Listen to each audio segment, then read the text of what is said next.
नागपुर के एक मदरसे में छोटे बच्चों के साथ यौन उत्पीड़न का मामला सामने आया है। उसके बाद महिला और बाल कल्याण विभाग सतर्क हो गया है। इस वक्त हमारे साथ बाल कल्याण विभाग के अधिकारी सुनील जी है। सर, ये बताएं कि क्या मामला है। मदरसे में कुछ बच्चे रहते थे, 10 बच्चे हैं कुल। तो वहाँ हमारे को चाइल्ड लाइन से एक इन्फॉर्मेशन आई कि वहाँ के जो बच्चे हैं उन पे अत्याचार हो रहा है। तो हमारी जो टीम है डीसीपीओ और चाइल्ड लाइन, इनको हमने कार्रवाई के लिए भेजा और वहाँ जो बच्चे हैं उनसे इंक्वायरी की।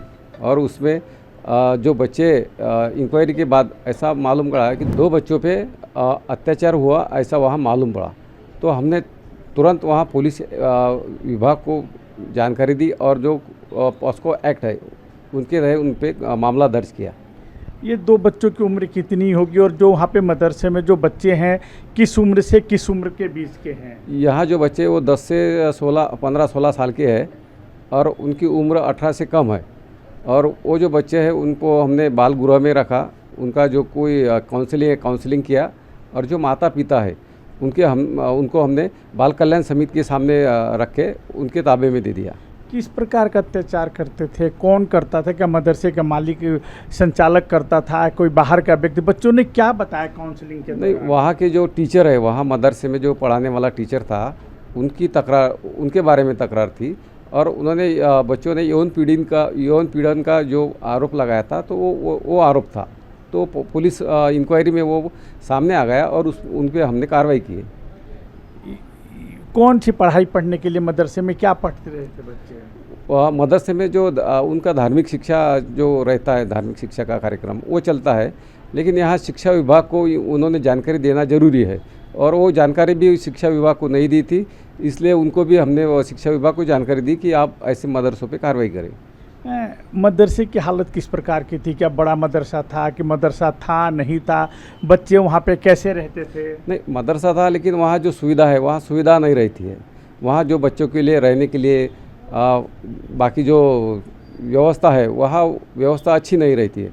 इसलिए हम उनको बताते हैं कि जो को भी बच्चों को लाते हैं परमिशन लो, वहाँ जो व्यवस्था है वो अच्छी रखो, नहीं तो अपन जो कार्रवाई है वो हम कार्रवाई करते हैं। तो बच्चों को अच्छी अवस्था में नहीं रखने के खिलाफ भी आप मामला दर्ज किए हैं? हाँ, वहाँ जो बच्चों का जो अधिकार है वो अगर उनको सही सुविधा नहीं मिलती तो भी हम उनको कार्रवाई करते। कितने समय से बच्चे यहाँ पे रह रहे थे और ये मदरसा कितने समय से चल रहा था? ये बच्चे अभी आए, बिहार और एमपी के कुछ बच्चे थे, ये अभी आए थे।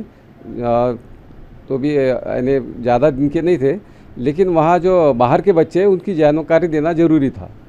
ये सर, ये बताएं कि जो मदरसा है, मदरसे के जो संचालक है, क्या उनको आप लोगों ने कुछ नोटिस वगैरह दिए? हाँ, उनको भी हमने नोटिस दिया है। उनकी भी इंक्वायरी पुलिस कर रहे हैं। क्या कुछ बच्चों से अनुदान लेते थे, फ़ी लेते थे कि फ्री में पढ़ाया जाता था? क्या मामला? नहीं, ये जो उनके जो बच्चे हैं इनके माता पिता को कुछ मदद करके उनको बुलाते थे शिक्षा के लिए।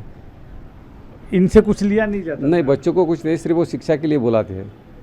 कितने सालों से चल रहा है ये मदरसा? नहीं, ये नया मदरसा है, लेकिन ऐसे बहुत सारे मदरसे हैं जहाँ तकरार आती है तो वहाँ हम विजिट देके हम वो इंक्वायरी करते हैं। तो इस प्रकार के मदरसे हैं जहाँ पे स्थिति ठीक नहीं है और आप लोगों ने कार्रवाई कर रहे हैं आप लोग? हाँ, ऐसे अगर तकरार आ गई तो हम वहाँ इंक्वायरी करते हैं और भेज देते हैं। ये है महाराष्ट्र शासन के महिला बाल कल्याण अधिकारी। इनका साफ तौर पे कहना है कि चाइल्ड हेल्पलाइन पे एक शिकायत दर्ज आई, मामला सामने आया, उसके बाद ये मामला प्रकरण दर्ज किया गया, बच्चों को रेस्क्यू किया गया। 2 बच्चों ने यौन उत्पीड़न के बारे में शिकायत की थी। बिहार और मध्य प्रदेश से बच्चों को यहाँ पर उर्दू और अरबिक शिक्षा के लिए यहाँ पे बुलाया गया था। उन बच्चों ने आरोप लगाया है कि इस तरीके से उनके ऊपर यौन उत्पीड़न किया जाता था। उसके बाद टीम एक्शन में आई, पुलिस विभाग एक्शन में आया और मामला दर्ज किया गया और बच्चों को काउंसलिंग की जा रही है। उनके परिवार वालों को पुलिस ने और महिला बाल विकास के अधिकारियों ने घर वालों को सूचित कर दिया है। सक्करदरा पुलिस स्टेशन के जुडिशन में दारुल उलूम फैज़ान ताज ये मदरसा है जहाँ पे 10 नाबालिग लड़के उर्दू और अरबी सीखने के लिए वहाँ पे बिहार से आए हुए हैं।